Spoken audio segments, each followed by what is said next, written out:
તાલુકાના રણજીતનગર ખાતે જે ગુજરાત ફ્લોરોકેમિકલ કંપની ચાલે છે એ કંપનીમાં 30/9 રોજ જે પ્રકારના ઝેરી ગેસ અને કેમિકલ છોડવામાં આવ્યા એવા લોકોના સૂત્રો દ્વારા માહિતી મળી અને ત્યાં આપણા સામાજિક આગેવાનો સ્પષ્ટતા કરવા માટે ગયા કે કોઈ આકસ્મિક ઘટના તો નથી ઘટી ને, કોઈ અંદર કામદારનું તો મૃત્યુ નથી થયું ને. જે ગેસ લીકેજ થયો છે એ ઝેરી પ્રકારના ગેસના કારણે આજુબાજુ વિસ્તારના લોકોના શ્વાસો રૂંધાતા હતા, બળતરાઓ થતી હતી.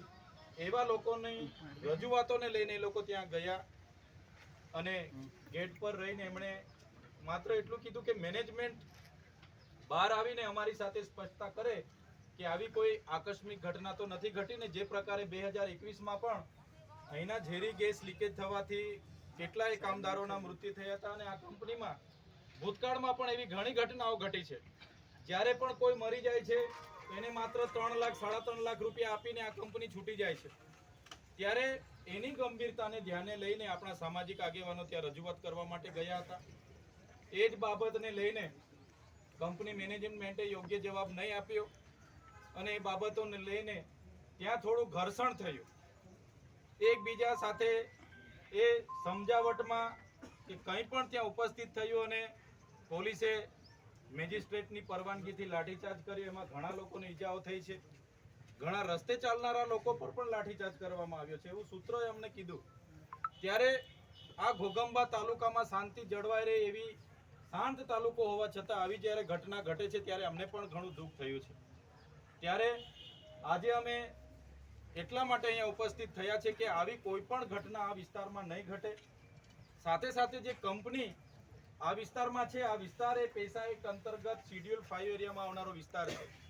ત્યારે અહીંયા કંપની જે તે વખતે આવી ગઈ તો એ કંપની પર એના યોગ્ય પુરાવાઓ છે કે કેમ ગુજરાત પોલ્યુશન કંટ્રોલ બોર્ડ સમયાંતરે એનું ઇન્સ્પેક્શન કરે છે કે કેમ, ગ્રીન ટ્યુબ્યુલનના સમયાંતરે લોકોને રિન્યુ કરવામાં આવે છે કે કેમ, એવા અનેક પ્રશ્નો છે. ત્યારે આ કંપનીને હમણાં બંધ કરવામાં આવે એવી પણ અમે માંગણી અહીંયા કરી છે. કેમ કે આ કંપની દ્વારા જે પણ ઝેરી કેમિકલ યુક્ત અહીંયા પ્રવાહી છોડવામાં આવે છે જેના કારણે અહીંની ખેતીની જમીનોમાં નુકસાન થઈ રહેલું છે, અહીંનું ભૂગર્ભ જળ પ્રદૂષિત થઈ રહેલું છે. આ વિસ્તારમાં જે પણ ઉપરના નદી નાળાના જળ છે પ્રદૂષિત થઈ રહેલા છે. ત્યારે આ જળ પ્રદૂષણ અને વાયુ પ્રદૂષણ ફેલાવતી આ કંપનીમાં તાત્કાલિક ધોરણે ઇન્સ્પેક્શનો કરાવવામાં આવે. સેફટી ઇન્સ્પેક્ટરો, જીપીસીબીના ઇન્સ્પેક્ટરો, ગ્રીન ટ્યુબ્યુલનના ઇન્સ્પેક્ટરો, તમામ લોકો અહીંયા તાત્કાલિક ધોરણે ઇન્સ્પેક્શનો કરીને આને બંધ કરાવવામાં આવે એવી મામલતદાર સાહેબને અમે રજૂઆત કરી છે. સાથે સાથે અમને અહીંયા આવ્યા પછી જાણવા મળ્યું કે કેટલા લોકો ત્યાં માત્ર જોવા માટે ગયા હતા. કેટલાક યુવાનો તો એવા છે કે જે ભણે છે, એમને ખબર પડી તો શું થયું છે, કેટલાક રસ્તે આવતા જતા ઊભા રહીને જોતા હતા. એવા લોકોના પણ નામ પોલીસ દ્વારા નાખી દેવામાં આવ્યા છે. ત્યારે અમે પોલીસ અધિકારીઓને પણ કહેવા માંગીએ છીએ, પ્રશાસનને પણ કહેવા માંગીએ છીએ, અમે સંવિધાનમાં માનનારા લોકો છે, કાયદો અને વ્યવસ્થામાં માનનારા લોકો છે અને અમે પોલીસ અધિકારી હોય કે વહીવટી તંત્ર હોય બધાને સહકાર આપવાવાળા લોકો છે. અમે ઘર્ષણમાં પડવા માંગતા નથી કે સંઘર્ષમાં પડવા માંગતા નથી. જે પ્રકારે પોલીસ અધિકારીઓ અમારા લોકોને રાતે એમના ઘરે જઈને જે પ્રકારે હોદે છે, જાણે અમે કોઈ નક્સલી પ્રવૃત્તિ અહીંયા કરી હોય, જાણે અમે સરકારી વિરોધી સરકારને તોડી પાડવાની પ્રવૃત્તિ કરી હોય, રાજદ્રોહ અમારા પર થયો હોય, એવી પોલીસ જ્યારે અમારા લોકોને હોદે છે, જે પણ દુઃખદ બાબત છે.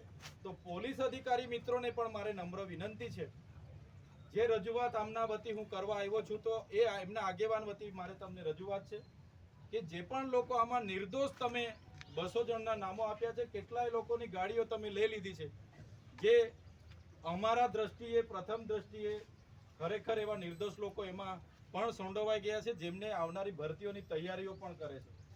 કેટલાક તો ત્યાં જોવા ગયા, કેટલાક રસ્તે હતા જતા જતા ઊભા રહી ગયા, તો એમના પણ વિડીયોમાં હતા એમ કરીને એમનું પણ આમાં નામ લઈ લીધું છે. ત્યારે એવી બાબતોમાં પણ પોલીસ અધિકારીઓ ધ્યાન આપે, કોઈ નિર્દોષ આ ઘટનામાં નિર્દોષ ફસાઈ નહીં જાય એ પણ ધ્યાન આપે. અમે તમને સહકાર જ આપીએ છીએ. અમારે ક્યાંય અહીંયા કાયદો વ્યવસ્થા ખોરવાય એવી કોઈ પ્રવૃત્તિ અમે કરવા પણ નથી માંગતા. આ તો આકસ્મિક ગેસ લીકેજ થયો અને ઝેરી ગેસ લીકેજ થવાથી આ વિસ્તારના લોકોની રજૂઆતને ગંભીરતા લઈને આગેવાનો ગયા અને જે પણ ઘટના ઘટી એ ન જ ઘટવી જોઈએ એવી બી અમે માનીએ છીએ. ત્યારે એ સહકારની અપેક્ષા પ્રશાસન પર પણ રાખીએ છીએ. કાલે ઉઠીને અમારા લોકો કહે છે કે ભાઈ અમને તો હજુ પણ ખૂબ હેરાન કરવામાં આવે છે, અમને મારવામાં આવે છે, અમને અમારા પરિવારને હેરાન કરવામાં આવે છે, હજુ અમને હોદે છે, દોડાવે છે, આ કરે છે. અમારે પછી ના છૂટકે સમગ્ર અંબાજીથી ઉમરગામ સુધીના લોકોને આહવાન કરવું પડશે અને હજારોની સંખ્યામાં બધા જ લોકોને, જે આ વિસ્તારના આગેવાનો, ડોક્ટર જયરામભાઈ, એમની પૂરી ટીમ, પ્રવીણભાઈ, જેટલા પણ લોકો સાથે આવું થયું છે એવા લોકોના સમર્થનમાં અમારે આવવું પડશે. ત્યારે આ જે લોકો જેલમાં છે અને જે લોકોને એ છે એમાં બધા સાથે અમે સમર્થનમાં ઊભા છે. આખો સમાજ તમારી સાથે છે. આજે અમે કોઈ રાજકીય રીતે નથી પણ આજ સામાજિક રીતે તમારી વચ્ચે આવ્યા છે.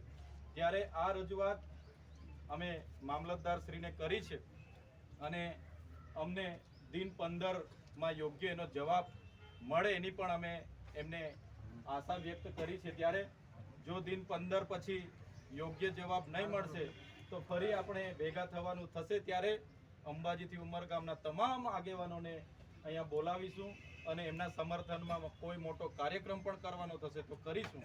આ જ અપેક્ષા સાથે આજના જે પણ 30 તારીખની ઘટના હતી એમના પરિવારના લોકોનું મનોબળ મજબૂત થાય, એમની સાથે આપણો બધાનો સહકાર દેખાય, એના માટે આપણે બધા અહીંયા ઉપસ્થિત થયેલા તમામ યુવાનો, વડીલો, માતા બહેનો, મીડિયાના મિત્રો, પોલીસ મિત્રો, વહીવટી તંત્રના લોકો, બધા જ લોકોનો હું આજના પ્રસંગે બધા વતી આભાર માનું છું. હવે પછીનો કાર્યક્રમ આપણો અહીંથી પૂર્ણ થાય છે. ત્યારે કોઈ પણ જાતની એ કર્યા વગર આપણે આદિવાસી સમાજ એ શિસ્તમાં માનનારો સમાજ છે. ત્યારે આપણને ન્યાય પ્રણાલિકા ઉપર પણ પૂરો ભરોસો છે. જે પણ લોકો જેલમાં છે, દેશનું સંવિધાન, દેશના ન્યાય પ્રણાલિકાઓ એમની સાથે ન્યાય કરશે એ જ અપેક્ષા રાખીને આપણે બધાએ એમની રાહ જોઈશું અને આ કાર્યક્રમ પૂર્ણ થયે બધા પોતપોતાના ઘરે શાંતિથી પહોંચી જજો. આ જ વિનંતી સાથે મારી વાણીને વિરામ આપું છું.